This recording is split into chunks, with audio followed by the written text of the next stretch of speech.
आज की क्लास की शुरुआत करते हैं नवग्रहों के मंत्रों के जप से। ओम ब्रह्मा मुरारी त्रिपुरांतकारी भानु शशि भूमि सुतो बुधश्च गुरुश्च शुक्र शनि राहु केतव सर्वे ग्रहा शांतिकरा भवन्तु। ओम ब्रह्मा मुरारी त्रिपुरांतकारी भानु शशि भूमि सुतो बुधश्च गुरुश्च शुक्र शनि राहु केतव सर्वे ग्रहा शांतिकरा भवन्तु। गुरुर्ब्रह्म गुरुर्विष्णु गुरुर्देवो महेश्वर गुरुः साक्षात् परम ब्रह्म तस्मै श्री गुरुवे नमः। आज की क्लास में हम पिछला जो कर रहे थे भावों के बारे में, और हमने ये केंद्र पढ़े थे कि भावों का नामकरण किया गया है, भावों को क्लासिफाई करके उनको कुछ नाम दिए गए हैं। तो हमने त्रिकोण भाव पढ़े थे, 1, 5, 9 को त्रिकोण भाव कहते हैं, ये आपने कल समझा था। और इसके 1, 5, 9 अग्नि त्रिकोण है, ये सुप्रीम त्रिकोण है। उसके अलावा दूसरे त्रिकोण के बारे में भी हमने चर्चा की थी, जो ये ग्रीन में है 3, 7, 11, ये काम त्रिकोण है, कामनाओं का है त्रिकोण है। फिर ये जो नीला है 4, 8, 12, ये मोक्ष त्रिकोण है। और ये जो ग्रीन है 2, 6, 10, ये आपका अर्थ त्रिकोण है। और ये हमने यहाँ पर आपको बताया था, ये धर्म स्थान, अर्थ स्थान, काम स्थान और मोक्ष स्थान है। इन भावों में, इन हाउसेस में अगर ज़्यादा प्लैनेट बैठे हों तो उस तरफ व्यक्ति का झुकाव जीवन में रहता है। अगर किन्हीं 2 में है ज़्यादा तो उन 2 में डिस्ट्रीब्यूट हो जाता है। अगर ग्रह पूरे, देखिए 12 ग्रह हैं, 12 हाउसेस हैं और 9 ग्रह हैं, तो जाहिर है कि 9 ग्रह 12 जगहों पे तो हो नहीं सकते, कोई ना कोई 3 जगह तो खाली रह ही जाने वाली है। बहुत कभी कभार होता है कि ज़्यादातर ग्रह किसी के 1, 5, 9 में आए। अब तक आप समझ गए हैं कि जन्म कुंडली समय के अनुसार ग्रहों की प्लेसमेंट होती है। तो एक कोई विशेष समय होता है जब कुछ ऐसे आत्माएं इस पृथ्वी पे जन्म लेती है जिनका लक्ष्य मोक्ष कारक होता है, या फिर अर्थ कारक होता है, या फिर धर्म कारक होता है। और अगर आपको, जो हमने पीछे पढ़ा था लग्न का चेंज होना, आपको मालूम है कि हर 2 घंटे में लग्न बदल जाता है। अगर मान लो 1, 5, 9 में ज़्यादातर ग्रह आ गए, मान ही लो के आ गए, है ना, कुछ ऐसा प्लेस पे, हालांकि राहु और केतु किसी न किसी तरह अलग हो ही जाएगा, क्योंकि राहु केतु 180 डिग्री एक दूसरे से होते हैं। अगर 1, 5, 9 में आपके अधिकतम ग्रह आ गए सुबह सुबह आ गए, ऐसी कुंडली, ऐसा समय बना कि ग्रहों की प्लेसमेंट, ग्रहों की स्थिति पहले 5वें और 9वें घर में स्थित हो गई। जब आपको मालूम है कि 2 घंटे बाद जब इसका लगना बदलेगा तो ग्रह तो इन्हीं राशियों में रहेंगे, लेकिन पूरा का पूरा डायल, पूरा एक जो एस्ट्रो कुंडली का डायल जो है वो एक हाउस टर्न हो जाएगा। अगर आपकी स्क्रीन पे जो 1, 5, 9 है, 2 घंटे बाद अगर ये टर्न हो जाए तो ये जो 1 नंबर है वो 12वें में चला जाएगा, जो 9 है वो 5वें में 8वें में आ जाएगा, और जो 5 है वो 4 में चला जाएगा। तो एक तरह से आपका ये जो येलो वाला ब्लू वाला है ये त्रिकोण बन जाएगा। तो समय समय पर अग्नि त्रिकोण लग्न बदलने से मोक्ष त्रिकोण में बदल जाएगा। यही थोड़ी देर और चला तो आपका ये काम त्रिकोण बन जाएगा। यही थोड़ी देर और चला तो आपका मोक्ष त्रिकोण, या आप कह लीजिए अर्थ त्रिकोण बन जाएगा। तो एक ही दिन में अलग अलग समय में अलग अलग प्रवृत्ति के लोग पृथ्वी पे जन्म लेते हैं, ले सकते हैं। इसलिए समय का थोड़ा सा फर्क हुआ। आपकी ये जो डार्क कलर में कुंडली है 159, ये कुछ ऐसे समय की है कि एक ही मिनट के अंतर में लगना चेंज होने ही वाला है। तो जो आत्माएं पृथ्वी पे शरीर लेके उतरी हैं, उनका नेचर, उनका मोटिव कंप्लीटली चेंज हो जाएगा। और बीइंग एस्ट्रोलॉजर, आपने उस समय का ठीक से ध्यान नहीं दिया। आप प्रिडिक्शन कर रहे होंगे कि ये तो भाई धर्म त्रिकोण का व्यक्ति लग रहा है, लेकिन वो बन जाएगा मोक्ष त्रिकोण का, बनेगा ही नहीं कुछ मामला। आप मेरी बात समझ रहे हैं जो मैं कह रहा हूँ? आवाज़ आ रही है मेरी? नहीं सर, यस सर। मुझे समझ नहीं आया सर। तो इसलिए सर मुझे समझ नहीं आया। समझ नहीं आया? आपने कुछ क्लासेस बीच में छोड़ दी होंगी, इसलिए समझ नहीं आया। मैं आपको बता देता हूँ कि जो हमारे 12 राशियों के जो 12 लग्न हैं, लग्न का मतलब जो राशि लगन भाव में उदय होती है, वो हर 2 घंटे में आगे बढ़ जाती है। ये घड़ी क्लॉकवाइज चलती है। अगर ये 1 नंबर है और अभी सुबह अप्रैल में 15 अप्रैल को सुबह 6 बजे जब सूर्य उगता है, तो यहाँ 1 नंबर राशि होती है 6 से 8 बजे तक। 8 बजे 2 घंटे बाद लगन बदल जाता है, तो ये 1 नंबर राशि धीरे धीरे सरकते सरकते 12वें घर में पहुँच जाती है। और इसी तरह अगर 1 नंबर राशि 12वें में पहुँच जाएगी, तो साइमल्टेनियसली उसी के अकॉर्डिंग 9 नंबर राशि 8वें में सरक जाएगी, 5 नंबर राशि चौथे घर में सरक जाएगी। एक एक हाउस से पूरा का पूरा ये डायल, घड़ी के डायल की तरह आगे खिसक जाएगा। अगर 1, 5, 9 अभी देखते हो, तो ये अग्नि त्रिकोण बनता है, धर्म त्रिकोण बनता है। इनमें ज़्यादातर ग्रह आपके पॉजिटेड हैं, तो आप कहोगे कि ये तो धर्म त्रिकोण है, व्यक्ति धार्मिक प्रवृत्ति का और जिज्ञासु प्रवृत्ति का होगा, फायर्ड व्यक्ति होगा, एनर्जेटिक व्यक्ति होगा। लेकिन जैसे ही ये इनकी पोजीशन 8 से 10 के बीच में 12वें घर में चली गई, तो ये 12, 8 और 4 इन 4 हाउसेस में प्रोमिनेंट करेगा, जिससे क्या होगा कि ये मोक्ष का त्रिकोण बन जाएगा। ठीक है ना? जी सर, ठीक है। तो इसी के साथ ये तो हमने थोड़ा सा रिव्यू कर लिया। अब हम केंद्र की बात करेंगे। केंद्र भाव में पहला, चौथा, 7वां, 10वां दिखाई गई कुंडली में जो ब्लैक करके एक रोम्बस बनाया गया है, ये पहले घर, चौथे घर, 7वें और 10वें घर को कवर कर रहा है। इसे हम केंद्र भाव कहते हैं। जब कभी आप कहीं ज्योतिष में पढ़ें केंद्र भाव, तो आप ये पढ़ रहे हैं 1, 4, 7, 10। आप 1, 4, 7, 10 पढ़ रहे हैं। तो जैसे यहाँ एक कुंडली हमारे पास सेव की हुई थी, शायद रखी हो, मैं देखता हूँ। तो उसमें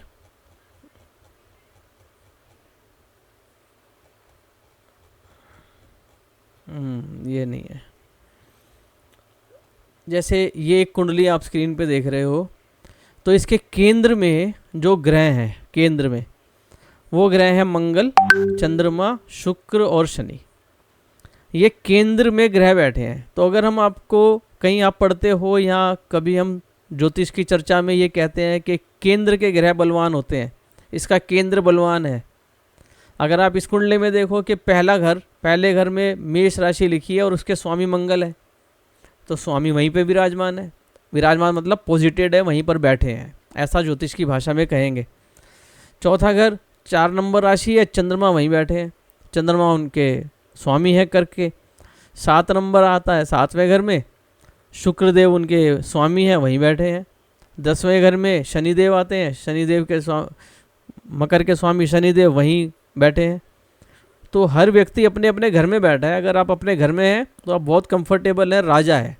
किसी दूसरे के घर में है, चाहे वो महल हो, लेकिन कंफर्टेबल नहीं है।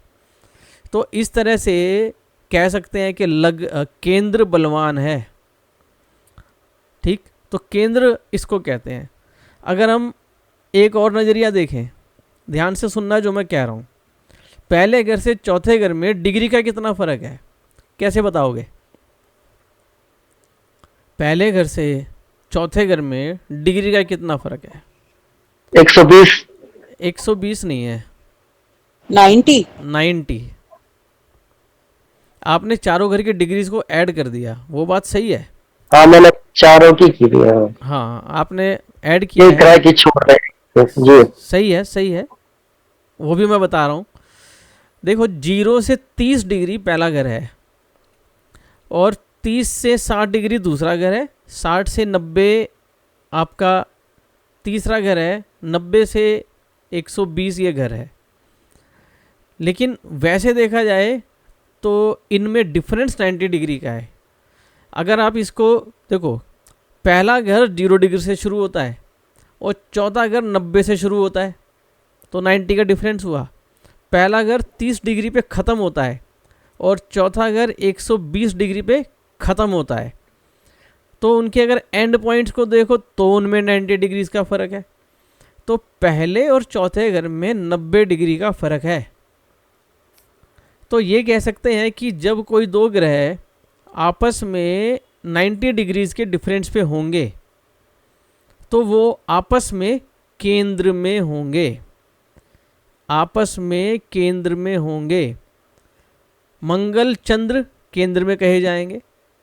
मंगल और शुक्र, केवल मैं दो की बोल रहा हूँ, मंगल और शुक्र आमने सामने है, 90 डिग्री के फैक्टर से अपार्ट है। चंद्रमा और मंगल 90 डिग्री दूर है, तो ये लगभग 90 डिग्री कह रहा हूँ मैं, एग्जैक्ट 90 नहीं आएगा, 90 डिग्री का एंगुलर डिस्टेंस पे है, तो ये केंद्र में है, कार्डिनल बोलते हैं इसको। ऐसे ही केंद्रा बोलते हैं। चंद्रमा और शुक्र केंद्र में है, चंद्रमा शनि ये भी केंद्र में है, 180 डिग्री दूर है। अगर चंद्रमा से मंगल को आप मेजर करोगे तो अब 270 डिग्री का फ़र्क है, आपको एंटी क्लॉकवाइज चलना पड़ेगा। चंद्रमा से मंगल 270 डिग्री का फ़र्क है, 90 डिग्रीज के फैक्टर में है, इसलिए वो चंद्र मंगल केंद्र में है। अब मैं आपको एक प्रश्न कर रहा हूँ, सूर्य और शुक्र क्या आपस में केंद्र में है?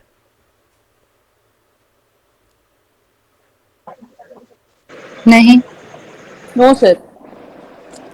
चंद्रमा से, सुनो दोबारा, मंगल से चंद्रमा कौन से घर में आ रहा है? मंगल से गिनने, सुनो पहले, मंगल से गिनने पर चंद्रमा कौन से घर में आता है? चौथे घर में। सबको सब बोलो, चौथे घर में आ रहा है। हाँ सर चौथे घर में। Yes sir, fourth. तो चौथे घर में आ रहा है तो केंद्र में है। चंद्रमा से शुक्र कौन से घर में पड़ रहा है? चंद्रमा से गिन के बताओ, चंद्रमा को भी गिनना है। जब हम गिनने की बात करते हैं ना, जिस सुनो जिस ग्रह से गिनते हैं उसको पहला मानते हैं। जी सर, पहला मानते हैं। चंद्रमा से शुक्र कौन सा होगा? चौथा। फोर्थ। शुक्र से शनि कौन सा घर बन रहा है? चौथा। फोर्थ। शनि से मंगल कौन सा बन रहा है? चौथा। तो कहीं से भी अगर चौथे कोई ग्रह बैठा है तो वो उसके केंद्र में कहा जाता है। तो बताओ, शुक्र से सूर्य केंद्र में है कि नहीं? ये सर। शुक्र से सूर्य नहीं सर, शुक्र से सूर्य कैसे हो जाएगा? नहीं है सर, फोर्थ में तो। हाँ है, गिनो, शुक्र से गिनो। शुक्र से गिनने शुक्र से चंद्र चलेंगे सर, शुक्र से चंद्र शुक्र के बाद बुध भी है भाई। बुध आएगा ना, फिर चंद्र, फिर सूर्य। एक मिनट दूसरे घर की बात कर रहे हैं हम। शुक्र यहाँ 2 जगह लिखा है, इसलिए ये कुछ और पड़ गए। उल्टा नहीं पढ़ना है। नहीं, सॉरी की बात नहीं है, शुक्र 2 जगह ही लिखा हुआ है। आपने जैसे भी देखा, मैं उसको ठीक कर रहा हूँ कि मैं क्या पूछ रहा हूँ और क्या। देखो, ये तो एग्जाम्पल कुंडली है और इसमें ध्यान देना, इसमें राशियों के स्वामी लिखे हैं। जन्म कुंडली में शुक्र दो जगह थोड़ी हो सकता है जी। वो तो शुरू में देख लिया था। मंगल 2 जगह थोड़ी हो सकता है। जन्म कुंडली में शनि दो थोड़ी ना हो सकते हैं। ये तो राशि के स्वामी और कालपुरुष की कुंडली और कारक को समझाने के लिए एक कुंडली बनाई गई है किसी भी कुंडली में 2 बारी बुध थोड़ी ना लिखा होगा। इसमें देखो आप तीसरे घर में और छठे घर में बुध लिखा हुआ है, ये इसलिए लिखा है क्योंकि तीसरी राशि और छठी राशि के स्वामी बुध होते हैं। एक कंसेप्ट है काल पुरुष कुंडली। काल पुरुष कुंडली क्या होता है कि बाय डिफ़ॉल्ट स्टैंडर्ड वे में जब पहला घर पहली ही राशि से शुरू हो, जब पहला घर पहली ही राशि से शुरू हो और बाकी के घरों में इस प्रकार राशियां बांट दी जाए तो उसे हम काल पुरुष कुंडली कहते हैं। काल पुरुष कुंडली एक स्टैंडर्ड चार्ट है जो मेष लगन से ही शुरू होगा। अगर कभी आप कभी किताब में पढ़ो या हम ज्योतिष की चर्चा में कभी सुने काल पुरुष कुंडली, तो आपके माइंड में आना चाहिए अच्छा वो कुंडली जिसके लगन में 1 नंबर राशि मेष राशि है। और इसको प्रिडिक्शन में भी सॉल्व किया जाता है। कल हम एक कुंडली पढ़ रहे थे या कोई चार्ट देख रहे थे, उसमें 2 नंबर लगन आ रहा था। 2 नंबर लगन बेशक आ रहा हो, लेकिन काल पुरुष का इफेक्ट भी उसमें आता है। 2 नंबर लगन में हो तो स्वामी होते हैं शुक्र, लेकिन मंगल का असर पहले घर में कुछ हद तक आता है। मंगल की एनर्जी कुछ हद, क्योंकि डिफ़ॉल्ट एनर्जी है, वो आती है। ये कुछ ऐसे कह लो कि आप मार्केट से ब्रेड लेकर आए, आप उस पर बटर लगाओ या आलू का पेस्ट लगाओ या सॉस लगा के खाओ, स्वाद आपको सॉस का आएगा, स्वाद आपको चटनी का आएगा, स्वाद आपको मक्खन का आएगा, लेकिन ब्रेड का भी आएगा। बेस में मंगल काम करेगा, दूसरा प्लेनेट कोई भी हो, दूसरी राशि कोई भी हो, बेस मंगल का ही मिला है। यहाँ पे मंगल क्यों आया? कुछ हद तक मेरा अपना जो छोटी बुद्धि कहती है कि जब जीव का जन्म होता है, जब बच्चे का जन्म हुआ, माता के गर्भ से बच्चा निकला और उसको माता ने पहली बारी अपना जो है भोजन कराया, स्तनपान कराया, तो वो बच्चा उसको हजम कैसे करता है भाई?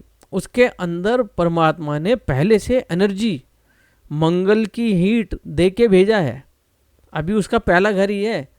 अगर खाना हजम करने के लिए शरीर में गर्मी नहीं होगी तो जो मेडिकल स्टूडेंट है वो जानते हैं कि फूड का कंबशन नहीं होगा। हम जो भी कुछ खाते हैं हमारी बॉडी में जाके खाना जलता है, खाने का कंबशन होता है। उस कंबशन से ही हमारी सांस के द्वारा कार्बन डाइऑक्साइड रिलीज होती है, ऐसे नहीं होती है। तो जीव का जब जन्म होता है वो एक बेसिक एनर्जी परमात्मा के द्वारा लेके आता है। जब उसको फूड मिलता है तो वो उसको जब डाइजेस्ट करता है तो वो उसी हीट से करता है। अगर वो हीट नहीं होगी तो या तो बीमार पड़ेगा या वो जीवन में आ नहीं पाएगा। शायद इस वजह से मंगल को ये एनर्जी यहाँ पर पहले घर में दे के ही भेजा है कुदरत ने। ऋषि मुनियों ने क्या सोचा होगा मुझे नहीं पता, मैं तो अपनी छोटी बुद्धि से ये दिमाग लगा के चलता हूँ। तो जो एक बाय डिफ़ॉल्ट कुंडली होती है जो 1 नंबर राशि से शुरू होती है, हम उसको काल पुरुष कुंडली कहते हैं। और जब कभी हम शास्त्रों में, ज्ञान की किताब में काल पुरुष कुंडली शब्द पढ़ते हैं तो हमारे दिमाग में ये कुंडली आनी चाहिए। ये बात मैंने आपको आज डिस्कस करनी थी, ये मैंने बताया। फिर मैंने बताया केंद्र भाव 1, 4, 7, 10 होते हैं। किसी भी ग्रह से चौथे में, देखो 1, 4, 7, 10 है, तो किसी भी ग्रह से चौथे में कोई ग्रह हो तो वो केंद्र में कहा जाएगा। किसी ग्रह से 7वें में हो तो भी केंद्र में प्रभाव आएगा, चाहे वो इंटरनल केंद्र के बाहर हो तब भी प्रभाव आता है। जैसे आप इस कुंडली में देख रहे हो, दूसरे घर में शुक्र लिखा है और 8वें घर में मंगल लिखा है, तो शुक्र मंगल इस स्थिति में एक दूसरे से केंद्र में कहे जा सकते हैं, कहे ही जाएंगे है। अगर आप दूसरे भाव का शुक्र और 11वें भाव में शनि को देखते हो तो शुक्र से शनि 10वें घर में पड़ते हैं, तो इस तरह शुक्र शनि केंद्र में है, इसको बोलेंगे आपस में केंद्र में। अगर आप शनि से गिनते हो, 11वें घर की बात कर रहा हूँ, 11वें घर के शनि से गिनोगे तो आपके दूसरे घर के शुक्र चौथे में पड़ेंगे और शुक्र से गिनोगे तो 10वें में पड़ेंगे। म्यूचुअली केंद्रास में होते हैं। केंद्रास पोजीशन एग्जिस्ट म्यूचुअली, दो साइड से होती है। एक साइड से चौथा होगा तो दूसरे साइड से 10 होगा। अगर आप तीसरे घर को पकड़ते हो, तीसरे घर में बुध लिखे हुए हैं और बुध से राहु केंद्र में है। अब राहु से गिनोगे तो 10वें घर में आ जाएंगे बुध, और तीसरे से 4 गिनोगे तो छठे घर में आ जाएंगे राहु। तो ये दोनों बुध और राहु आपस में केंद्र में है। केतु और बुध आपस में केंद्र में है। केतु 12वें घर में लिखे हैं, आप वहाँ से बुध को गिनोगे तो 4 में आ जाएंगे। तो ये केंद्र में जब कभी आप पढ़ो और आपको वो बीच के केंद्र 1, 4, 7, 10 हाउस में ना दिखें, तो आपको ये समझना है कि वो बाहर वाले केंद्र की बात कर रहा है। आप समझ रहे हो मेरी बात? एस्ट्रोलॉजी कंसेप्ट है ये। समझ गया सर। Yes sir. और इसका आप ज्योतिष से प्रिडिक्टिव इम्प्लीकेशन क्या है? प्रिडिक्टिव इम्प्लीकेशन ये है कि ये शुभ नहीं होता, इसको शुभता में नहीं गिनते, इसको चैलेंजिंग गिनते हैं। दो एनर्जीज आपस में सिंक्रनाइज नहीं होती। 90 डिग्रीज का जो बॉन्ड है वो दोनों अलग अलग डायरेक्शन में है, लेकिन जो त्रिकोण भाव है ना वो 120 डिग्री का है। और ये आपस में जो ट्रायंगल बनाता है, ट्रायंगल बहुत अच्छा जो है वो एक इंडिकेशन है पुराने समय से ही। और जो ये चौकोर है, जो आपका स्क्वायर है, इसको अंग्रेजी में स्क्वायर एस्पेक्ट भी बोलते हैं। मैं आपको जब दृष्टियों पर आऊँगा तो वो बताऊँगा। तो केंद्र की पोजीशन ठीक नहीं होती है। चौथी दृष्टि मंगल को दी गई है, चौथी और 8वीं। मंगल देव की दृष्टि विशेष है। वैसे तो दृष्टि की बात करो तो सभी ग्रह अपने से सामने 180 डिग्री ग्रह पे 7वीं दृष्टि डालते ही डालते हैं। अगर इस चार्ट में आप दृष्टि का एक दृष्टि समझाऊंगा आज, सारी नहीं तो कन्फ्यूजन हो जाएगा। पहले घर में मंगल है, वो बिल्कुल अपने सामने 7वें घर में शुक्र को देख रहे हैं और शुक्र मंगल को देख रहे हैं। अगर 7वें घर में शुक्र नहीं लिखा होता तो हम कहते हैं कि मंगल 7वें घर को देख रहे हैं। कोई भी ग्रह अपने से 180 डिग्री अपोजिट, चाहे वो हाउस हो चाहे वो ग्रह हो, उसको देखते हैं। दूसरे घर के शुक्र 8वें घर के मंगल को देखते हैं। चौथे घर के चंद्रमा 10वें घर के शनि को देखते हैं और 10वें घर के शनि चौथे घर के चंद्रमा को देखते हैं। ये एक दृष्टि है, ये भी चैलेंजिंग दृष्टि है। अब इसीलिए पहला घर 7वें घर को देखता है, 7वां घर पहले को देखता है। चैलेंजिंग है, इसीलिए जीवन साथी जनरली आपस में चैलेंजिंग रिलेशन में होते हैं। मैं जनरली बोल रहा हूँ, हमेशा नहीं बोल रहा हूँ, डिपेंड करता है फिर प्लैनेट्स की प्लेसमेंट कहाँ है। वो आगे हम इन जब चीज़ों को पढ़ेंगे प्रिडिक्शन टाइप से तो हम सीखेंगे। तो मेरा अब तक का कंसेप्ट ये था कि काल पुरुष की कुंडली क्या होती है, केंद्र भाव किसे कहते हैं। 1, 4, 7, 10 पोजीशन में जब कोई प्लैनेट होता है तो वो प्लैनेट उससे केंद्र में होता है। ये मैं आपको आज, क्योंकि हमने कल त्रिकोण भाव पढ़े थे तो केंद्र भाव और इनके नाम पढ़ने ज़रूरी थे। ये जो यहाँ पर अब केंद्र में ऐसे लिखा है, इसका मतलब दूसरे नज़रिए से भी है। इसको केंद्र कहते हैं, इन्हें शुभ माना जाता है। और मैंने कहा कि शुभ नहीं माना जाता है, चैलेंजिंग होते हैं। जो सबसे महत्वपूर्ण और मौलिक हैं, ये जो शुभ हैं, ये शुभ जो ट्रायंगल जो केंद्र यहाँ पर शो कर रखे हैं, ये वो है। ये शुभ भावों की बात हो रही है। अभी केंद्र भावों को शुभ माना जाता है। ये दृष्टि की बात अलग थी, वो जो मैं कह रहा था वो दृष्टि थी कि पहला घर 7वें घर को देख रहा है। वो देखना अलग चीज़ है। और ये हाउसेस शुभ है। शुभ क्यों है कि पहला घर तो खुद व्यक्ति है ही, व्यक्ति तो अपने आप में शुभ ही होता है। चौथा उसका घर, उसकी माता, उसका वाहन। माँ किसको प्यारी नहीं होती भाई? अपना घर किसको प्यारा नहीं होता? तो अपना घर। 7वां घर उसकी पत्नी या पति, जीवन साथी भी बहुत प्यारा होता है। 10वां घर नौकरी, इसके बिना तो दुनिया चलती नहीं है। तो ये जो 1, 4, 7, 10 है, ये इंसानी ज़िंदगी में सबसे इम्पोर्टेंट हाउसेस हैं बेसिक हाउसेस हैं, मौलिक ज़रूरतें यहीं से निकल के आती है, बाकी इसके बाहर है। व्यक्ति होगा तो दूसरा घर धन आएगा, व्यक्ति होगा तो वो किसी से बात करेगा, तीसरा भाव है ना। जीवन साथी होगा तो बच्चे आएंगे, पांचवा घर। जीवन साथी होगा तो भाग्य खुलेगा, माता होगी तो भाग्य खुलेगा, संतान होगी तो भाग्य खुलेगा। 11वां घर, हम काम धंधा करेंगे तो हमें लाभ होगा। ये बाकी की जो भाव है ना वो इनसे इनके बाद एग्जिस्ट होते हैं। इसलिए 1 4 7 10 इस नज़रिए से भाव शुभ है। इनमें बैठे ग्रह आपस के रिलेशन के अकॉर्डिंग रिजल्ट देते हैं।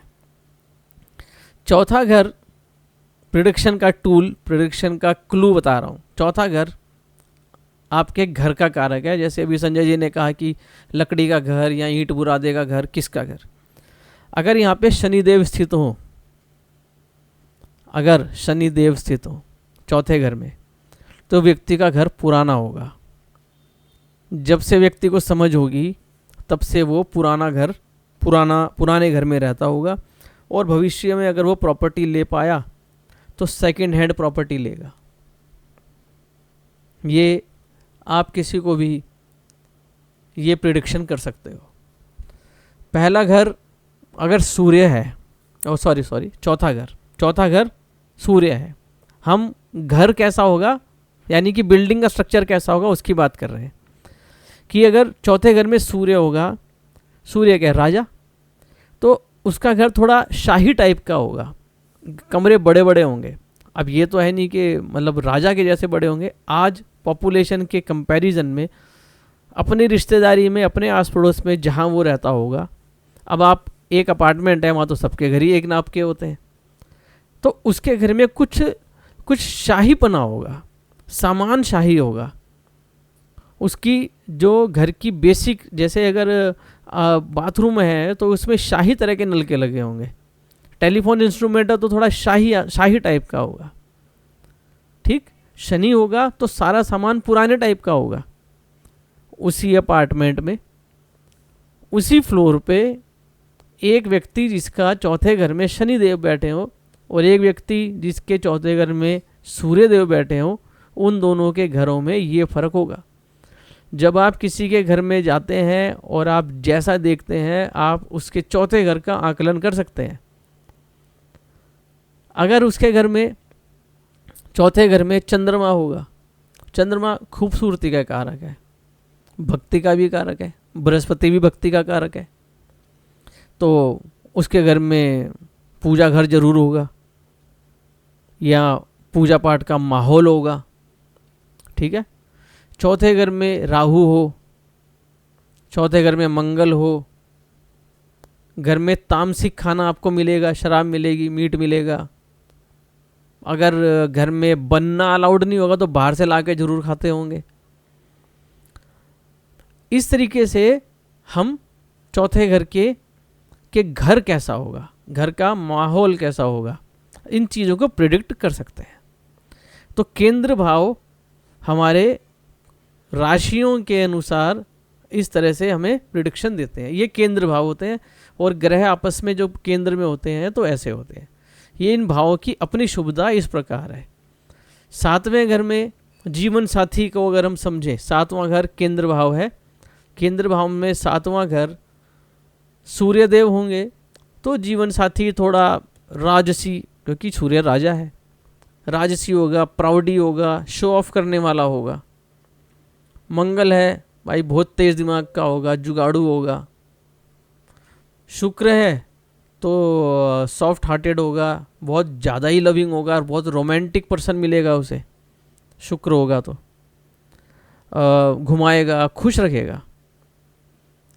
बृहस्पति हुआ तो बृहस्पति देव होंगे तो एक से अधिक संबंध भी हो सकते हैं। बृहस्पति देव हैं तो बृहस्पति देव क्या है, गार्जियन टाइप के प्लेनेट है, उसको जीवन साथी गार्जियन टाइप का मिलेगा,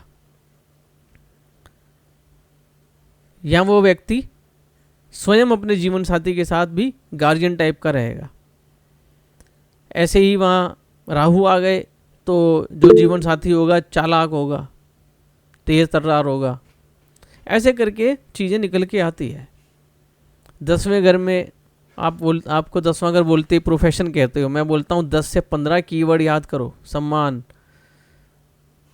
सोशल स्टेटस, आपका फादर, बायोलॉजिकल फादर, आपका बॉस कैसा होगा। तो ऐसे करके उन कीवर्ड्स को उन राशियों से जोड़ जोड़ के थोड़ा थोड़ा किया करो। तो केंद्र भाव ये हो गए। उसके बाद में एक होता है त्रिषडाय भाव, 3, 6, 11।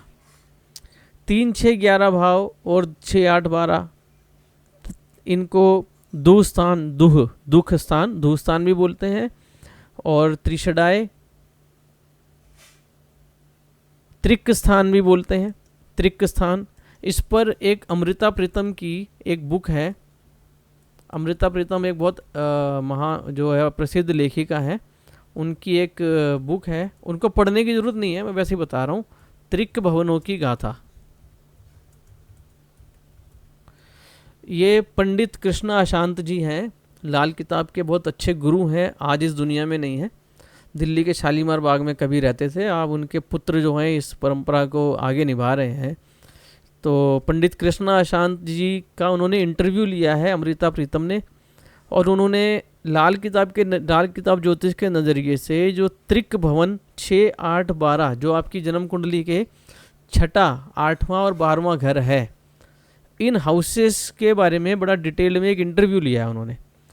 इस किताब को जितनी बारी पढ़ते हैं उतनी बारी एक नया ज्ञान सामने आता है। लेकिन ये किताब शुरुआत के लोगों के लिए नहीं है, जिन्होंने कम से कम 3-4 साल ज्योतिष को दिए हैं, वैदिक ज्योतिष को जो आप सीख रहे हैं, उसके बाद इस किताब को पढ़ने की एलिजिबिलिटी बनती है। नहीं तो एक किताब ऊपर से चली जाएगी और जो पढ़ा सीखा है ना वो भी पार हो जाएगा। तो इट इज़ लाइक के 5वीं क्लास के बच्चे को आप कैलकुलस की बुक पकड़ा दो, आप उसको ये तो कह सकते हो भाई ट्रिग्नोमेट्री बड़ी मस्त चीज़ है। 5वीं क्लास के बच्चे को आप बता रहे हो ट्रिग्नोमेट्री बड़ी मस्त चीज़ है, अभी उसको जो है मैथमेटिक्स या ट्रायंगल के राइट ट्रायंगल की प्रॉपर्टीज़ ही नहीं पता है, उसे पाइथागोरस ही नहीं पता, वो ट्रिग्नोमेट्री कहाँ से पहुँचेगा। तो इट इज़ लाइक, तो त्रिक भवनों की गाथा, इनको त्रिक भवन, त्रिक स्थान कहते हैं। 6, 8, 12 को 6, 8, 12 भाव वैदिक समय से शुभ नहीं माने गए, लेकिन आज के समय में ये शुभ हो गए हैं। देश काल पात्र, काल से, समय के पुकार से ये ग्रह जो ये स्थान जो है ये अच्छों की गिनती में आ गए हैं। तो अच्छों की गिनती का कहने का मतलब है कि 6ठा स्थान आपका ऋण, रोग, शत्रु का है, कंपटीशन का भी है। अब कंपटीशन का ज़माना है, हम हर चीज़ में कंपटीशन को काउंट करते हैं, हर जगह कंपटीशन है। तो कंपटीशन नहीं होगा तो आदमी आगे भी नहीं बढ़ेगा। तो अगर 6ठा भाव किसी का एक्टिव नहीं होगा, आज के समय में अगर कोई कंपटीशन करके नौकरी नहीं पाएगा तो कितना भी पढ़ा लिखा हो हम उसको सक्सेसफुल नहीं मानते, ठीक है ना। 8वां घर जो है ना इंश्योरेंस का है, डेथ का तो है ही, एज का तो है ही, इंश्योरेंस का भी है, छुपी हुई विद्याओं का भी है। अगर आज के समय में व्यक्ति कुछ ना कुछ छुपा के ना चले, जो सच है सामने उघाड़ के बोल दे, 4 दिन में नहीं जी पाएगा। जो बात जैसी है वैसी बोल दे। हम अपने क्लोज रिलेशन में ही नहीं जी पाएंगे, ढकना पड़ेगा चीज़ों को।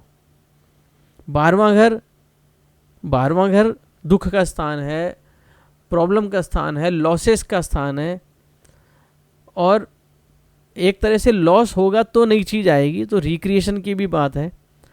तो 12वां घर लॉसेस की वजह से, नुकसान के हाउस की वजह से, 8वां घर जो मैंने आपको गुप्त चीज़ों के बारे में बताया, और 6ठा घर कंपटीशन का बताया, आज के समय में ये दूसरे तरह से इंपॉर्टेंट हो गई है। 6ठा घर लोन का भी है। अगर आज की डेट में किसके पास इतना पैसा है कि वो अपना बिजनेस कर ले और कुछ काम कर ले?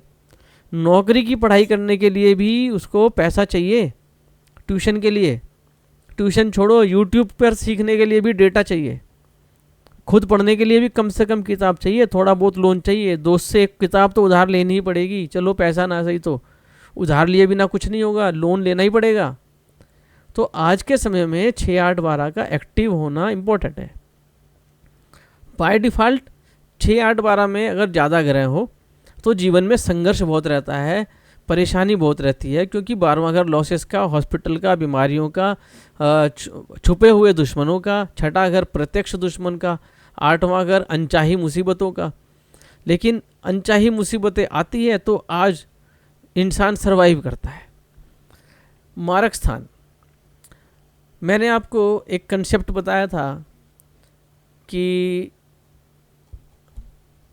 जैसे ये आपकी स्क्रीन पे एक कुंडली है, इसमें कोई नंबर या गिनती नहीं लिखी है। चौथा घर माता का होता है। माता का धन कौन से घर से देखते हैं? छठे। नहीं नहीं, थर्ड। माता का धन। अच्छा, हम अपना धन कहाँ से देखते हैं? हमारी तो सेल्फ, 5 से देखेंगे, माता का 5वें से देखेंगे। माता का धन 5वें से देखेंगे। सबको समझ 5वें है से। तो ही आगे बढ़ पाऊंगा मैं। मैं जातक, मेरी कुंडली, मेरा सेल्फ अर्न मनी कहाँ से देखूंगा? Fourth house. अरे सेकंड। दूसरे घर से देखते हैं ना, यस सर। दूसरे सर घर आपने से बताया भी था, जो जिसका घर है उससे अगले घर, हाँ मतलब तो लागू हो जाएगा आगे आगे। पहले के, जैसे मैं असेंडेंट हूँ, मेरा जो घर जिस चीज के लिए यूज हो रहा है, वैसे ही मेरी माता का उसी कर्म अनुसार आगे आगे यूज होगा, पत्नी का आगे यूज होगा, बच्चों का आगे यूज होगा, ऐसे बताया था। ऐसे बताया था। तो अगर हम माता का धन, माता का सेल्फ अर्न मनी कौन से हाउस से देखेंगे? सेकंड। अरे हाउस। यार, माता कहाँ से देखते हैं? सर फोर्थ हाउस बोला था, लेकिन फिफ्थ से दूसरा यानी फिफ्थ। 5वां सही आंसर। 5वां फोर्थ माता, और फोर्थ से दूसरा यानी 5वां। ठीक है। अच्छा, किसी व्यक्ति के बच्चों द्वारा कमाया गया धन कहाँ से देखेंगे? 6th house. बहुत बढ़िया। जीवन साथी से कमाया गया धन कहाँ से देखेंगे? 8वें घर से। 8वें घर से देखेंगे। ठीक है। अब मैं आपको लॉस कैसे देखेंगे उसकी स्टडी करने की बात कर रहा हूँ। मदर को जो लॉस होगा वो लॉस कहाँ से देखेंगे? सर वो आएगा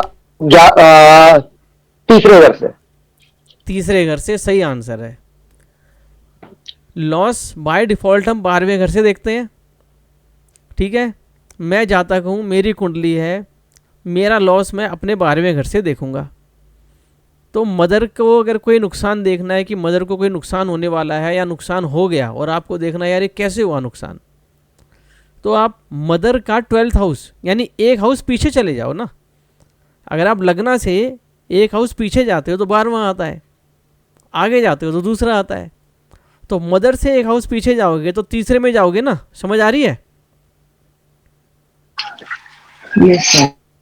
अच्छा, बच्चों को कुछ लॉस होता हो तो बच्चों का लॉस कहाँ से देखेंगे? चौथे घर से देखेंगे। जीवन साथी के प्रति कोई नुकसान है तो कहाँ से देखेंगे? छठे घर से। 11वां। छठा जीवन साथी से। सही। तो अगर किसी का डाइवोर्स देखना हो तो एक तरह से डाइवोर्स कहाँ से देखेंगे? छठे घर से। छठे घर से देखेंगे। ठीक है। अब मैं जो बात करने वाला हूँ, मैं कह रहा हूँ मृत्यु। अब मैं आपसे पूछ रहा हूँ नानी कहाँ से देखेंगे? सर आज ही पढ़ा है मैंने, नानी। अच्छा, मैं पहले बता दूं, चलो सुन लो पहले बात। 10th house. नहीं 8वें घर से। नहीं, 8वें घर से। 8वें से नहीं, 7वां घर से। 7वें घर से देखेंगे। 7वां घर। 7वें। आज ही पढ़ा था मैंने, 7वां घर। पोता पोती कहाँ से देखेंगे? ये ज्यादा हो गया सर। अच्छा, मैं आता हूँ कंसेप्ट पे, मैं समझो। बता देता हूँ, पोता पोती ट्राई करता हूँ। पोता पोती अगर देखेंगे तो 11 12 1 2 3 तीसरे घर से सर। नहीं, तीसरे से नहीं देखेंगे। अब मैं बोलता हूँ, आप सुनो आराम से। पहले मैंने कहा कि नानी कहाँ से देखेंगे, नाना नानी कहाँ से देखेंगे। जो 10वां घर, 10वां एक ने बोला था अभी, वो नाना को 10वां घर से देख सकते हो, क्योंकि नहीं, नाना को भी नहीं देख सकते, सॉरी। अब देखो नाना नानी की बात हो रही है, नानी और दादा को देख अब सकते सुनो, हो सर। अब सुनो, प्यार से सुनो। अब हम नाना और नानी, नानी जो है वो माँ की माँ है, माँ की माँ। जातक की माँ, जातक की माँ चौथे घर से देखते हैं, यानी कि चौथा घर जहाँ से भी देखेंगे वो माँ का कारक हो जाएगा, ठीक है। तो माँ चौथे घर, माँ की माँ कहाँ से देखेंगे?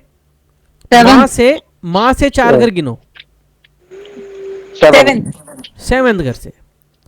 तो जो नानी है वो 7वें घर से आप देखोगे व्यक्ति की नानी कैसी है। किसी व्यक्ति की नानी की तबीयत बहुत खराब है, बच्ची गई कि नहीं, आप जातक की कुंडली से देख सकते हो।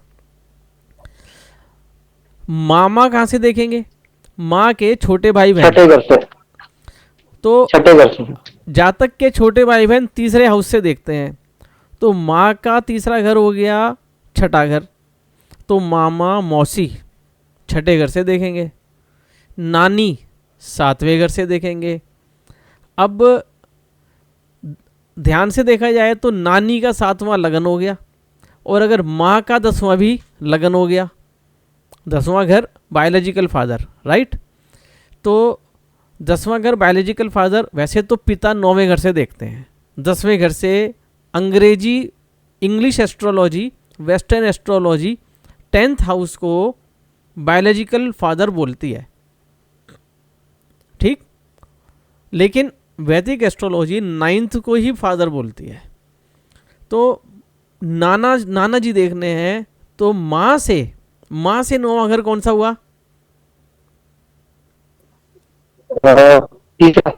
माँ से नहीं, sorry। चौथे घर से, नौवां घर ना, चौथे घर से 9 घर गिनो। लगन, हमारा असेंडेंट, हमारा पहला घर, नहीं नहीं नहीं, हमारा पहला घर। 12वां, आराम से गिनो, चौथे घर से 9वां घर,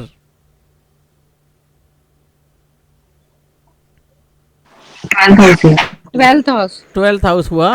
नाना है, जो नाना जी हैं वो 12वें घर से देखे जाएंगे। आप इस तरह सभी रिलेशंस को कैलकुलेट करना। अब मैं आपको बता रहा हूँ इसका मतलब क्या हो गया। इसको कहते हैं भावत भावम, इस कंसेप्ट को बोलते हैं भावत भावम, कि माँ की माँ भावत भावम, पुत्र का पुत्र। अब पोता पोती एक शब्द आया था, मैं बोलूँगा आप समझना। जातक की कुंडली है, जातक के बच्चे 5वें भाव से देखे जाते हैं, तो 5वां भाव बच्चों का हो गया, उन बच्चों के बच्चे उनसे 5वें से देखे जाएंगे, ठीक है ना। तो 5वें का 5वां कौन सा हुआ? 9th house. तो 9th हाउस पोता पोती का हो गया जातक के नज़रिए से, ठीक है। अब मैं आपको जो सवाल पूछ रहा हूँ, ये सारी जो कथा बताई वो इस बात के लिए बताई जो अब पूछने वाला हूँ। तो हम बात कर रहे हैं 8वें घर की मृत्यु की। मृत्यु कैसे होगी? हमारा कंसेप्ट है मारक भाव 2 और 7। मैंने आपको त्रिषडाय बताया, 3 6 11, ये हाउस अच्छे नहीं होते। 6 8 12 बताया मैंने, ये हाउस अच्छे नहीं होते। अगर 3 6 11 में ज़्यादातर ग्रह हैं तो व्यक्ति के जीवन में संघर्ष होगा और वो बेचारा परेशान सा रहेगा। 6 8 12 में है तो अलग तरह की समस्या आएगी, बीमार रहेगा, अनचाही समस्या आएगी, लिटिगेशन फेस करेगा। 8वां घर लिटिगेशन का भी है, कानूनी प्रक्रिया का भी है। जिनके 8वें घर में प्राइम प्लैनेट्स आ गए, प्राइम का मतलब है कि सूर्य आ गए, ठीक है, या कुछ उनका ऐसा इल रिलेशन बन गए 8वें घर से।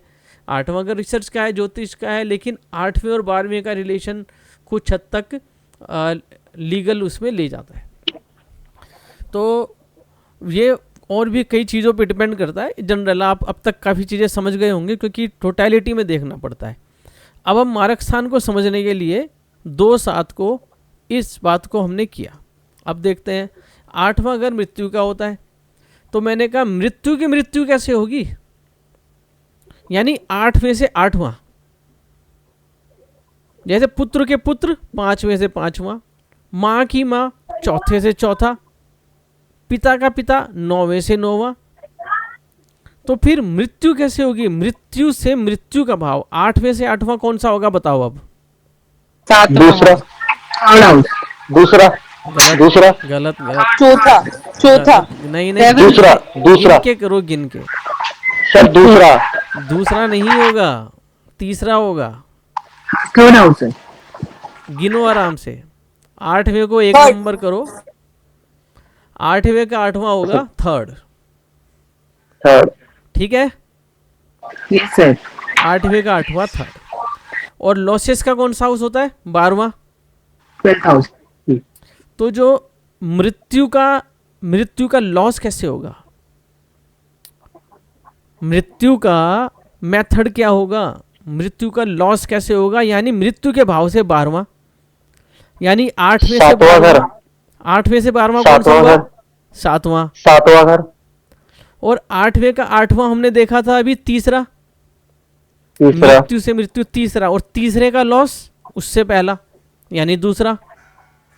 दूसरा। सबको समझ आ रहा है कि दोबारा बात करूं? ये सर। दोबारा, सर एक बार और प्लीज। दोबारा बोलो सर। आराम से सुनो, ठंडे दिमाग से। अभी हमने समझा कि माँ की माँ चौथे से चौथा, इसको बोलते हैं भावत भावम। अब हम कह रहे हैं मृत्यु की मृत्यु, मृत्यु 8वां घर, 8वें से 8वां यानी मृत्यु की मृत्यु। तो 8वें से 8वां अगर हम 8वें घर पर फर्स्ट रखें और गिने तो तीसरे घर में हम पहुंच जाएंगे। तो 8वें का 8वां हुआ तीसरा। ये तो बात हो गई मृत्यु की मृत्यु। लेकिन ये मृत्यु होगी कैसे? किन कारकों से होगी? यानी मृत्यु का भी लॉस। तो लॉस हाउस ऑफ लॉसेस होता है 12वां। मृत्यु का लॉस यानी मृत्यु का 12वां, 8वें का 12वां हो गया उससे एक हाउस पहले यानी कि 7वां। और दूसरे जरिए से हमने निकाला था 8 का 8 यानी तीसरा, और तीसरे से पहला तीसरे का लॉस दूसरा। तो 7वां और दूसरा मारक स्थान कहलाता है। Clear sir. 7वां और दूसरा मारक स्थान कहलाता है। इसकी इंपॉर्टेंस क्या है अब ध्यान से समझ लो। जब जन्म कुंडली में जो दशा आपको मैं विंशोत्तरी दशा बता रहा था, अगर किसी के 7वें भाव के स्वामी की दशा चल रही हो तो जरूर जीवन में दुख आएगा। अगर किसी व्यक्ति के दूसरे भाव की दशा चल रही हो तो जरूर दिक्कत आएगी। लेकिन देश काल पात्र देखना पड़ेगा। अभी तो हमें दूसरा घर बड़ा अच्छा लग रहा था, पैसा आ रहा है, बोली है, कुटुंब है, मगर ये तो मारक स्थान हो गया। मरता भी परिवार में आजकल, मरता भी पैसे के लिए है, बोली का भाव है, कुछ कटु बोल दो मर जाएगा आदमी। ठीक। 7वां घर जीवन साथी, जरा सा भी 19-20 मिल गया, जिंदगी नरक समझता आदमी, जिंदगी का जुआ हार जाता है वो। शादी सफल नहीं हुई पूरी, क्योंकि आगे जीवन भर उसे आज के समाज में यही जीना है अब मरते दम तक। शादी से पहले तक माता पिता का है, जैसा भी है वो तो झुक के ही निभाना है उसको। जनरली माँ बाप अच्छे होते हैं, 19-20 कंडीशन में कुछ ऐसा हो भी जाए तो भी वो उसको निभाता है, क्योंकि एक ऑब्लिगेशन है, अपना दायित्व समझता है। उसको पाल पोस के बड़ा किया, उस अकाउंटेबिलिटी के लिए उस चीज़ को मद्देनज़र रखते हुए वो झेलता है। लेकिन जीवन साथी तो उसका ना पैदा होने का या कोई संबंध नहीं है, नहीं झेल पाता। तो ये मारक स्थान भी है मृत्यु के संदर्भ में। जब कभी इनकी दशा आती है, दशा के समय जब भी कभी अचानक आपके जीवन में परिवार से क्लेश हो जाता है, परिवार में कुटुंब में लड़ाई हो जाती है, मारक का प्रभाव आता है। मारक ग्रह, कई बार आपको ज्योतिषी कहेगा भाई आपके मारक का प्रभाव आएगा, मतलब कि आपके 7वें घर का स्वामी मारक है। अगर वो गलत पोजीशन से 8वें घर से ही घूम रहा हो, संघर्ष आएगा, अनचाही समस्या आ जाएगी, कोई इल्ज़ाम लगा देगा तुम्हारे ऊपर। तो अगर किसी पर कोई इल्ज़ाम लगा हो, कोई ऐसी अनहोनी पोजीशन आई हो, वो समय अपने जीवन में याद करना, उस समय की डेट लिखना, अपनी कुंडली बना के उस समय की दशा देखना, आपको मारक की दशा का रोल दिखाई देगा। यानी वो ग्रहों की नाम आ जाता है, शनि, शनि में बुध, बुध में केतु, केतु में सूर्य, ऐसे करके लिखा आता है। तो मारक ग्रह की दशा आएगी। इनकी प्रेडिक्शन दशा में होती है। हमें ये कंसेप्ट समझना था कि मारक स्थान क्या होता है, मारक भाव क्या होता है, मारक ग्रह क्या होता है। ग्रह तो देखो स्वामी होता है, जो भी मारक भाव है दूसरा और सातवां, उसके स्वामी जो होते हैं वो मारक ग्रह होते हैं। मारक ग्रह जहाँ बैठते हैं वहाँ पर नुकसान भी करते हैं। अभी सुबह हम एक कुंडली की चर्चा कर रहे थे एक क्लाइंट के साथ। उसके लगन में 6 नंबर राशि थी, 7वें घर में 12वीं राशि थी। 12वीं का स्वामी कौन है? Brihaspati, Jupiter, Jupiter. ठीक है। और 12वें का स्वामी मारक ग्रह जाके राहु केतु के बीच में 11वें और 5वें घर में फंस गया। तो ये स्थिति उसके राहु केतु बेल्ट पे जब कोई प्लेनेट फंस जाता है दिक्कत हो जाती है, ठीक है। और ऐसे ही 6 नंबर, 12, 2 और 6 नंबर तो 7 नंबर, ठीक। अगर 6 नंबर लगन में है तो दूसरे घर में 7 नंबर आई। 7 नंबर मारक भाव है। मारक भाव का स्वामी शुक्र उसके लगन में ही बैठा था। मारक भाव दूसरा घर शुक्र, समझ रहे हो मेरी बात? यहाँ पर 6 नंबर हो लगन में और दूसरे घर में 7 नंबर हो। 7 नंबर 7वीं राशि हो गई, 7वीं राशि हो गई। 7वीं राशि के स्वामी शुक्र और दूसरा भाव मारक का भी है। तो वो ग्रह लगन में आ गया, दशा के समय बड़ी दिक्कत होगी, पारिवारिक विपदाएं आएगी, पारिवारिक प्रॉब्लम्स आएंगी। और मारक ग्रह लगन में बैठ के, मैंने अभी आपको दृष्टि बताई कि अपने से 7वें भाव को देखेगा। अब मारक ग्रह लगन में बैठ के 7वें घर को देख रहा है और 7वां भी मारक है। मारक ग्रह मारक को ही देख रहा है। हो गई ना मुसीबत, ज़्यादा मुसीबत हो गई। इसे कहते हैं मृत्यु तुल्य दुख। मृत्यु तो नहीं होती, एग्जैक्टली डेथ नहीं होती है, लेकिन डेथ से कम भी नहीं रहती। आदमी मर मर के जीता है। इसको आप कभी कभी ज्योतिष की जब और किताबें पढ़ोगे, जब पंचांग पढ़ोगे या किसी की भविष्य ये जो आता है, कई बार ऐसे शब्द लिखे हुए मिलते हैं आपको, मृत्यु तुल्य दुख। यानी ऐसे दुख होते हैं मरने के समान, आदमी जिंदा नहीं रह पाता। ऐसे दुख उसको जीवन में मिलते हैं किसी न किसी रूप में। 7वें घर से संबंधित है तो हो सकता है जीवन साथी के साथ हो सकता है किसी बिजनेस पार्टनरशिप में वो ऐसा फंस जाए ना मरने में ना जीने में। तो मारक स्थान समझाना था, क्योंकि हम भाव समझ रहे थे। हमने केंद्र भाव समझे। केंद्र भाव जनरली शुभ ही होते हैं, इनसे शुभ प्रभाव ही आते हैं, ग्रह कहाँ बैठे हैं। तो फिर केंद्र भाव मैंने बताया 1, 4, 7, 10, ठीक है। भाव शुभ है, लेकिन ग्रह आपस में चैलेंजेस करते हैं। 90 डिग्रीज पे ग्रहों की पोजीशन अच्छी नहीं समझी जाती। मंगल, क्योंकि ये यहाँ से अभी आपने गिना था 4थे नंबर पे आ रहा है। चौथी दृष्टि अगर इसको कहें तो मंगल की दृष्टि चौथी होती है। मंगल की चौथी दृष्टि शुभ नहीं होती है, डिपेंड करता है ग्रह पे। तो चौथी दृष्टि से जब मंगल देखते हैं तो उसके जीवन में थोड़ी खलबली लाते हैं। तो हमने आज मारक स्थान समझा, 6, 8, 12 को समझा, और ये हमने पहले समझ लिए थे। तो आज मैंने आपको अलग अलग भावों से क्या देखा जाता है और मुख्य तौर पे भावों को किन नाम से कॉन्फ़िगरेशन किया जाता है। त्रिकोण भाव, केंद्र भाव, मारक भाव, त्रिषडाय भाव, दुह स्थान या त्रिक स्थान, ये मोटे मोटे तौर पे कहा जाता है। और एक अपोक्लिम होता है, एक बाधक स्थान भी होते हैं। वो जैसे जैसे आपको एस्ट्रोलॉजी के कंसेप्ट की समझ आएगी तब वो आपको और अच्छे से समझ आएगी बातें। तो आज क्लास यहीं तक रखते हैं। किसी को कुछ अपनी क्वेरी है इससे रिलेटेड तो वो अपनी बात रख सकते हैं, नहीं तो क्लास छोड़ सकते हैं, कोई इशू नहीं है। क्लास यहीं तक रहेगी।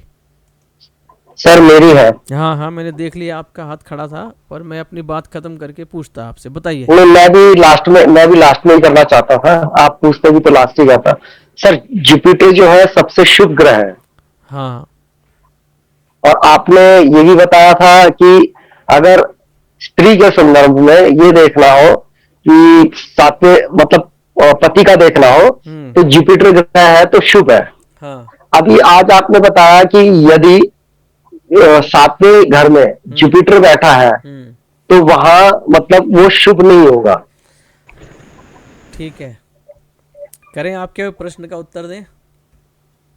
हाँ बिल्कुल, क्योंकि ये तो शुभ, सबसे शुभ ग्रह है, तो ये ऐसे स्थान पे बैठकर कैसे वो खराब वो दे सकते हैं प्रभाव। जुपिटर कितनी राशियों के स्वामी है?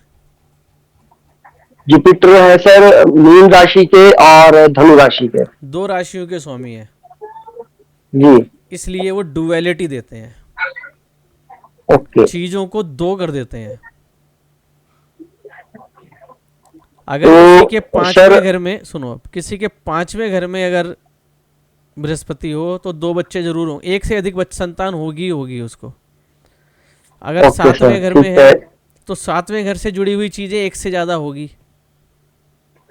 ओके। 9वें ये घर में आपका है, 5वां घर जो बताया आपने वो उससे बहुत कुछ क्लियर हो गया। अब एक चीज हमने और जो पीछे डिस्कस, ये आप कह रहे थे सर ये, हाँ इसमें एक चीज और थोड़ा सा पूछ लूं। हाँ पूछते तो ही। सर जिन जिन जो ग्रह 2 राशियों के हैं स्वामी, जैसे शनि है, मंगल है, तो ये जहां जहां होंगे फिर ये तो वो मतलब हर जगह अपनी ड्यूअल पर्सनैलिटी दिखाएंगे उन क्षेत्रों में। लेकिन सबका अपना तरीका है। अब आप सामने वाले टेबल पे देखो, बृहस्पति जो है ज्ञान और हर्ष का कारक है। अगर किसी भी इंसान को, मैं स्त्री और पुरुष की बात नहीं कर रहा, किसी भी इंसान को वैवाहिक प्रकार का सुख 2 जगहों से मिल रहा हो, बात सुख शब्द की कह रहा हूं मैं, अभी लीगल इलीगल गलत सही में नहीं जा रहा हूं।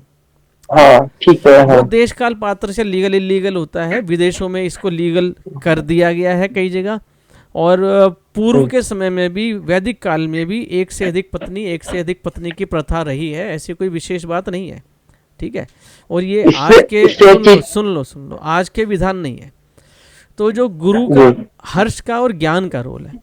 अब शुक्र जो है वो सिमन के कारक है, आपके स्क्रीन पे लिखा हुआ है, वीर्य के कारक है, मौज मस्ती के कारक है। ये डुअलिटी इस चीज में देंगे, ये डुअलिटी आपको एंजॉयमेंट में देंगे, ये जीवन साथी 2 नहीं देंगे।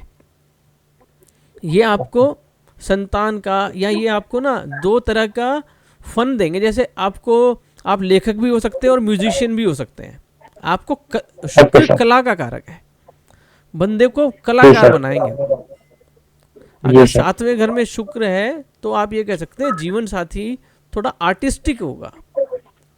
जी सर। उसको घरेलू काम में वगैरह ना, उसको खाना भी अच्छा बनाना आता होगा और सिलाई कढ़ाई भी अच्छी आती होगी। वो व्यक्ति चाहे मेल हो या फीमेल, उसको कपड़े सिलना बड़ा अच्छा लगता होगा। शनि महाराज देखो शोक दुख के कारक है, तो भाई वो 2 तरीके से दुख देंगे फिर वो। Okay sir. Planet sir nature इसमें हम ये भी सोच सकते हैं ना कि जैसे 7वें घर में मान लीजिए जुपिटर है, चाहे वो लड़का है चाहे लड़की है, तो उसकी 2 शादियों का योग भी हो सकता है। 2 शादियों का योग भी हो सकता है, और शादी का मतलब एक्स्ट्रा मैरिटल भी हो सकता है। दोनों ही चीजें हो सकती है ना। हाँ, मतलब दोनों ही चीजें हो सकती है ना। ये भी हो सकता है कि हाँ दोनों ही चीजें हो सकती है। एक की डेथ हो गई, हाँ एक की डेथ हो गई, दूसरी शादी हुई, वहां जाकर वो लाइफ कंप्लीट हो गई, फिर एक्स्ट्रा मैरिटल के चांसेस नहीं रहे। ये भी हो सकता है। अभी हमने आज की क्लास में हमने डिस्कस किया था अभी थोड़ी देर पहले कि मैरिज का लॉस यानी डाइवोर्स छठे घर से देखते हैं। एक नजरिए से तो जो 7th का लॉर्ड है, मान लो वो छठे में चला गया, तो मैरिज का लॉस, जीवन साथी से लॉस दिखा रहा है ना। 8वें घर से कोर्ट का संबंध भी बन रहा है। 7वें घर का संबंध 6ठे और 8वें दोनों से किसी न किसी तरह बन जाए, तो ये कह सकते हो कि भाई डाइवोर्स तो होगा। तो डाइवोर्स होगा तो दूसरी शादी भी होगी। इस तरीके से 2 मैरिज होगी। अगर दोनों स्थिति हो सकती है ना, 2 हो गई। अब जैसे हम कह रहे हैं कि जातक की मृत्यु 8वें से देखते हैं, ठीक, और मारक स्थान अभी हमने पढ़ ले 7वां और दूसरा मारक स्थान होता है। अब हम ये कह रहे हैं कि जीवन साथी की मृत्यु कैसे होगी, जीवन साथी का 8वां, यानी दूसरा घर। जी। हाँ जी। जीवन साथी से 8वां देखोगे तो दूसरा घर पड़ेगा। हाँ जी। हाँ जी। हाँ जी। अगर अब हाँ जी। दूसरे हाउस से और 7वें घर से कुछ कनेक्शन टेढ़ा जुड़ रहा हो, कोई डेथ ओके। इंडिकेशन हो रही हो, तो ऐसे में जीवन साथी की डेथ होगी और फिर वो दूसरी शादी करेगा, बृहस्पति दूसरे। ये कॉम्बिनेशंस बहुत देख के करने पड़ेंगे। Okay sir. क्योंकि बृहस्पति शुभ है ना, तो इसलिए मुझे थोड़ी शंका हुई कि शुभ ग्रह बृहस्पति शुभ की अशुभ ग्रह। बृहस्पति शुभ का आपको डिटेल में पता होना चाहिए। आप जो स्क्रीन पर देख रहे हो, यहाँ पर आप देख रहे हो कि बृहस्पति के आगे उच्च राशि में लिखा है कर्क हाँ और जी। नीच में लिखा है मकर। तो भाई जब ओके सर। बृहस्पति कर्क में होंगे ना तभी शुभ होंगे, मकर में शुभ नहीं होंगे। ओके। ओके। आप एक व्यक्ति हो, आप अच्छे आदमी हो, लेकिन हर जगह अच्छे नहीं हो सकते हो। जी सर। आपकी भी तो अपनी पसंद नापसंद है, आप भी तो किसी को पसंद करते हो, किसी को नहीं करते हो।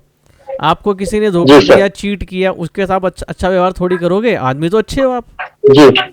जी लेकिन सर। आपका अपना देश काल पात्र है। आपके जी सामने सर। जो खड़ा है वो आपकी भलाई का पात्र है कि नहीं। बाय डिफॉल्ट आपका नेचर है भलाई करना, लेकिन इसका यह मतलब थोड़ी आप भलाई करते ही रहोगे। तो जी सर। बृहस्पति देव जनरल डेफिनेशन में शुभ ग्रह हैं, शुभ फल देने वाले ग्रह हैं। लेकिन बृहस्पति देव कहाँ बैठे हैं? अगर वो कर्क राशि में बैठे हैं 4 नंबर में, तो डेफिनेटली अच्छा फल देंगे। अब इस समय बृहस्पति देव मकर राशि से घूम चल रहे हैं। Okay sorry, sir. मकर नहीं, सॉरी, मिथुन राशि से चल रहे हैं, 3 नंबर राशि से चल रहे हैं। ठीक है, अब आएंगे वो कर्क राशि में। आएंगे कर्क राशि में, तो वो उच्च स्थिति में आएंगे। तो जिन जिन के रुके हुए काम है ना भाई, अब बनने लगेंगे। Okay sir. ओके। अभी बृहस्पति देव मिथुन राशि में 13 डिग्री के हैं। अच्छा, हाँ सर, आप कई बार बात करते हो तो यही बोलते हो ना कि फलाना ग्रह फलाने उसमें गोचर कर रहा है, गोचर कर तो रहा है, वो प्रभाव भी डालता है। हाँ, वो प्रभाव भी पड़ता होगा फिर वो भी पड़ता उससे है। भी प्रभाव पड़ता होगा। हाँ, वही तो पड़ता होगा। अभी जब ये आएंगे, और सर, आपने जो अभी बताया था ना हाँ कि महादशा जो चल रही होती है, आप किसी कुंडली का वो दे रहे थे हाँ उदाहरण, हाँ, तो ये आप बिल्कुल करेक्ट बता रहे हो। मेरी अभी केतु की दशा चल रही है, अच्छा 2027 तक है। अच्छा, ठीक है, सब कुछ ठीक है, लेकिन उथल पुथल तो रहती है। आप भी जानते हो 4-5 साल से तो हाँ, बेटी का तो चल ही रहा है, तो उथल पुथल तो रहती है। वो आप जब अपने ही जीवन पे लगाते हैं तो बहुत अच्छा समझ आता है। तो जिनके भी समस्याएं जैसे अब आपके चल रही है, अब बृहस्पति देव शुभ होने वाले हैं 6 महीने बाद। 6 महीने बाद वो अभी वो, हालांकि आप ये भी देखना है कि आपकी जो परेशानियां हैं साल भर से कुछ कम भी हो रही है। हाँ, बेटी की हेल्थ में पहले से बहुत फर्क है।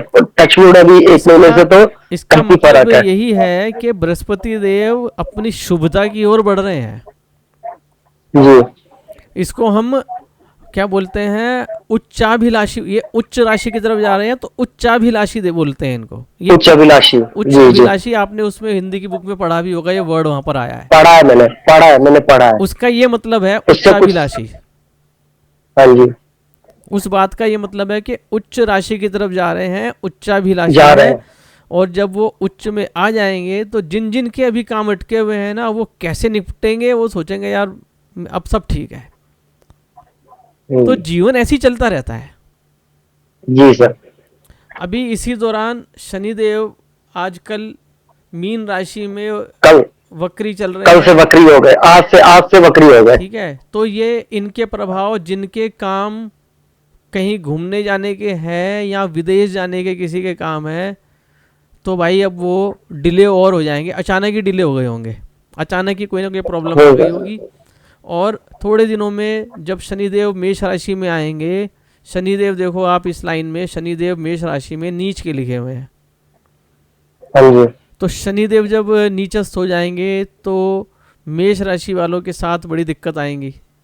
यहाँ कह लो कि उनकी तो 7.5 ही चल रही है मेष राशि वालों की। अभी शुरू हुई जनवरी से। ठीक है, और सर मुझे एक छोटी सी चीज पूछनी है बस। पूछ लीजिए। सर हाँ हाँ, सुन रहा हूँ। हाँ जी सर, जैसे अभी आपने बताया कि 159 धर्म स्थान है पूर्व जन्म के उन चीजों का। हम्म तो जैसे अगर जिसमें ज्यादा प्लैनेट्स बैठे हो, जैसे अगर पर्टिकुलरली मैं एक हाउस लूं जैसे 5th हाउस, हम्म तो मेरे मतलब जैसे हस्बैंड के 5 प्लैनेट्स 5th हाउस में ही बैठे हैं। हम्म तो मतलब मैं इससे क्या एनालाइज कर सकती हूँ कि जैसे पूर्व जन्म मतलब धर्म स्थान में, और ये जैसे एक ही पर्टिकुलर हाउस में 5 प्लैनेट्स का बैठना। इसका मतलब है कि बाय डिफ़ॉल्ट तो हम पूर्व जन्मों के ही फल ज़्यादा भोगते ही हैं डेफिनेटली, लेकिन ज़्यादा एनर्जी वहाँ सेंटर्ड है तो वो पुराने जन्म के काम अधूरे। एक तो देखो, अगर प्लेनेट इक्वली डिस्ट्रीब्यूटेड है ना, तो हाँ जी। जातक इस जीवन में नए कर्मों को करने, सीखने और ऑब्लिगेशंस को पूरा करने आया है। जी। अलग अलग फील्ड में प्लेनेट बैठे हैं, अलग अलग फील्ड के लिए कर्माज वो करेगा। जी लेकिन सर। किसी एक ही हाउस में बैठ जाए तो उस हाउस से रिलेटेड कर्मास के प्रति उसका ज़्यादा ऑब्लिगेशन है।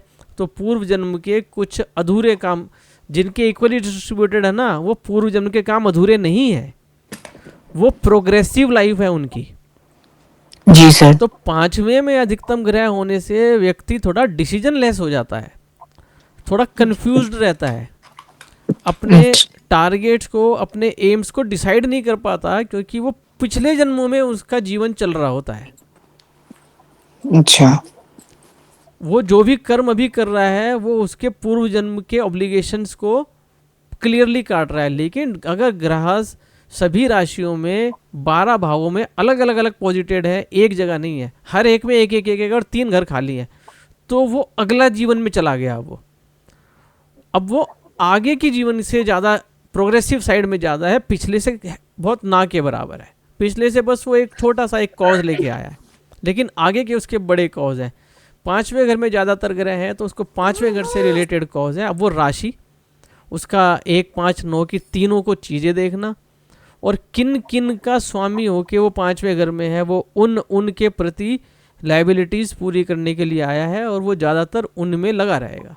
ऐसा व्यक्ति क्रिएटिव बहुत होता है, उसकी एनर्जी मैनिफेस्टेशन अलग अलग डायरेक्शंस में होती है। कौन कौन से ग्रह हैं? एक सेकंड सर।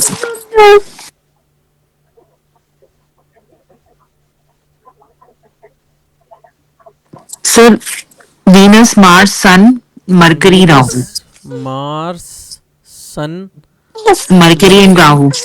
मरकरी और राहु। राहु। राहु तो है ही हमारे पिछले जन्मों का, राहु केतु। तो राहु के अलावा सूर्य, मंगल, शुक्र और बुध, ठीक है।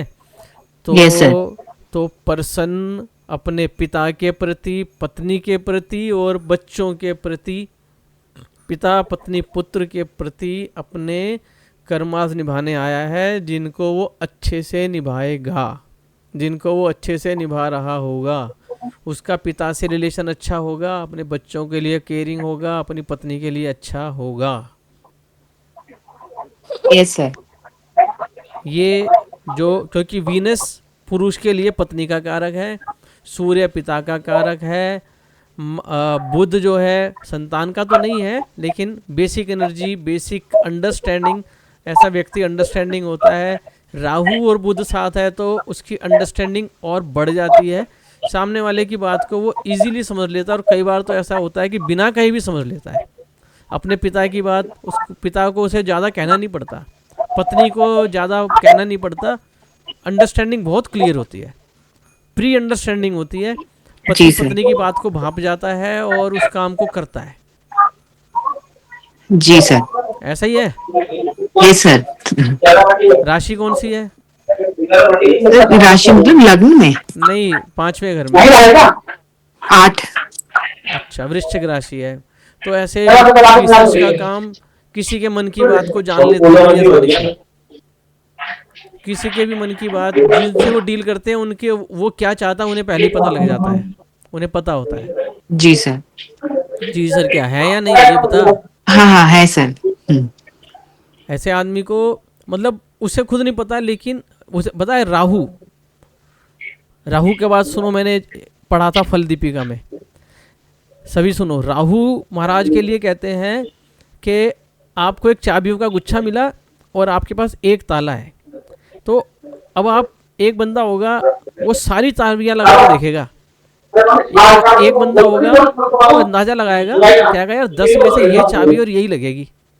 ये राहु की बुद्धि है, ये एक जुगाड़ है, एक अंदर से एहसास होना है। राहु का ज्ञान ऐसा है, राहु को लोग गलत अशुभ ग्रह कहते हैं, राहु वो ज्ञान है।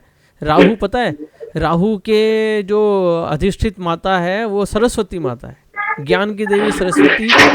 राहु के लिए सरस्वती माता की पूजा करने से राहु देव प्रसन्न रहते हैं, किताबें पढ़ने से प्रसन्न रहते हैं, बुध की राशि में बहुत अच्छे होते हैं और बुध के साथ ही हैं वो। तो ऐसे व्यक्ति का नेचर कुछ ऐसा होता है और उनका एप्लीकेशन इन चीज़ों के लिए ज़्यादा होता है। बाकी तो और भी टोटलिटी में देखोगे तो आपका लग्न में 4 नंबर होगा, 8 और 12। तो चंद्रमा कहाँ पर है इनका? सेकेंड हाउस, नहीं थर्ड हाउस है, थर्ड हाउस 6। Jupiter fourth. तो चंद्रमा का कारक भी जो बुध है वो आपका वहाँ आ गया, ठीक है। और 4 1, तो ये अपनी जहाँ नौकरी करते हैं वहाँ पर सुपरवाइजर या कोई बॉस नेचर के जॉब करते होंगे। ये सर सुपरवाइजर है। सुपरवाइजर है, ठीक है, बता दिया हमने आपको। जी सर। ठीक है, हाँ ठीक है सर। अच्छा जी, क्लास खत्म करें, कुछ और पूछना है? जी सर बस। सैनी जी कोई? Thank you. Okay then, good night all.